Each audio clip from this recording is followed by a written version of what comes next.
नमस्कार साथियों, आपका स्वागत है आरडोर एडुडेन के प्लेटफॉर्म पर। आज हम नए और पुराने क्रिमिनल लॉज के बीच में कुछ पैरामीटर्स को डिस्कस करते हैं जो कि बताएंगे कि नए और पुराने क्रिमिनल लॉ में क्या क्या डिफरेंसेस है। जो फर्स्ट पैरामीटर है हमारा लेजिस्लेशन के रिगार्डिंग, उनको नोमेनक्लेचर के रिगार्डिंग कैसे कैसे उनको जाना जाता था। पुराने कानूनों को जैसे आईपीसी, सीआरपीसी और इंडियन एविडेंस एक्ट के नाम से जाना जाता था, और अब जो हमारे पास नए क्रिमिनल लॉज आए हैं उसमें आईपीसी को भारतीय न्याय संहिता, सीआरपीसी को भारतीय नागरिक सुरक्षा संहिता और इंडियन एविडेंस एक्ट को भारतीय साक्ष्य अधिनियम के नाम से जाना जाएगा।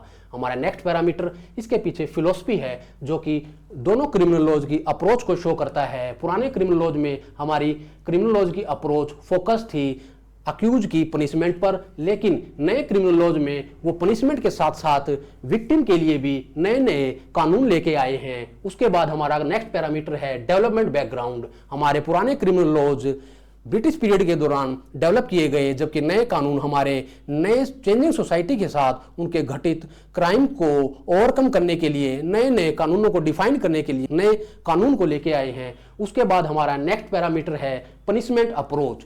पुराने क्रिमिनल लॉज में जो अप्रोच थी वो सिर्फ अक्यूज सेंट्रिक थी, लेकिन इसके बाद नए क्रिमिनल लॉज में उस अप्रोच को थोड़ा सा रिलैक्स किया गया और उसके लिए उसमें विक्टिम सेंट्रिक अप्रोच भी लाई गई, जिसमें पनिशमेंट के साथ साथ अक्यूज को कम्युनिटी सर्विस के लिए भी आदेश पारित किए जाते हैं।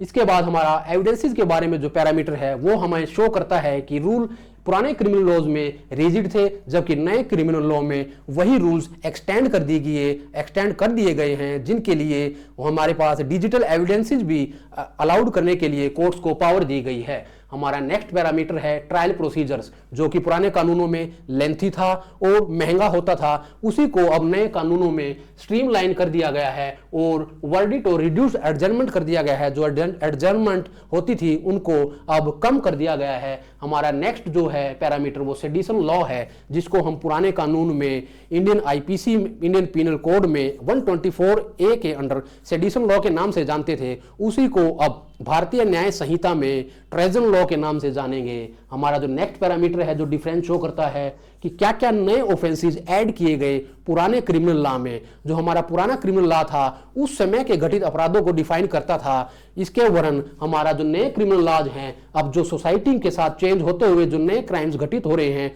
उनको भी इंक्लूड करता है और उनको डिफाइन करता है, जो कि उनकी क्लियर डेफिनेशन भी प्रोवाइड करता है। नेक्स्ट हमारा जो पैरामीटर है वो पुलिस पावर्स है। पुराने क्रिमिनल लॉज में पुलिस को पावर कम दी गई थी, जबकि अब नए क्रिमिनल लॉज में पुलिस पावर्स को एक्सटेंड कर दिया गया है, पुलिस पावर्स को बढ़ा दिया गया है। फॉर एग्जांपल हम देखते हैं पुलिस के कस्टडी के लिए ड्यूरेशन 15 दिन की होती थी, जबकि नए कानून में अब उसको बढ़ाकर 60 से 90 दिन कर दिया गया है। अब आगे हम अगर पुराने कानून में लैंग्वेज और टर्मिनोलॉजी के बारे में देखें तो उसमें जो पुराने कानून में टर्मिनोलॉजी थी वो आउटडेटेड थी, उसी को चेंज करके नए कानून में उसको प्रोमोटिंग इंक्लूसिव और रेफरेंसेस के साथ भी दिया गया है। ये कुछ डिफरेंसेस थे जो शो करते हैं कि हमारे पुराने और नए कानूनों में क्या क्या डिफरेंसेस लाए गए हैं, और उसको नोमेनक्लेचर के चेंज ना करते हुए उसमें कुछ स्ट्रक्चरल चेंजेस भी किए गए हैं। आज के लिए इतना ही। हमारे नेक्स्ट वीडियो में आप लीगल अवेयर के लिए हमारे साथ जुड़े रहिए। आपका बहुत बहुत धन्यवाद।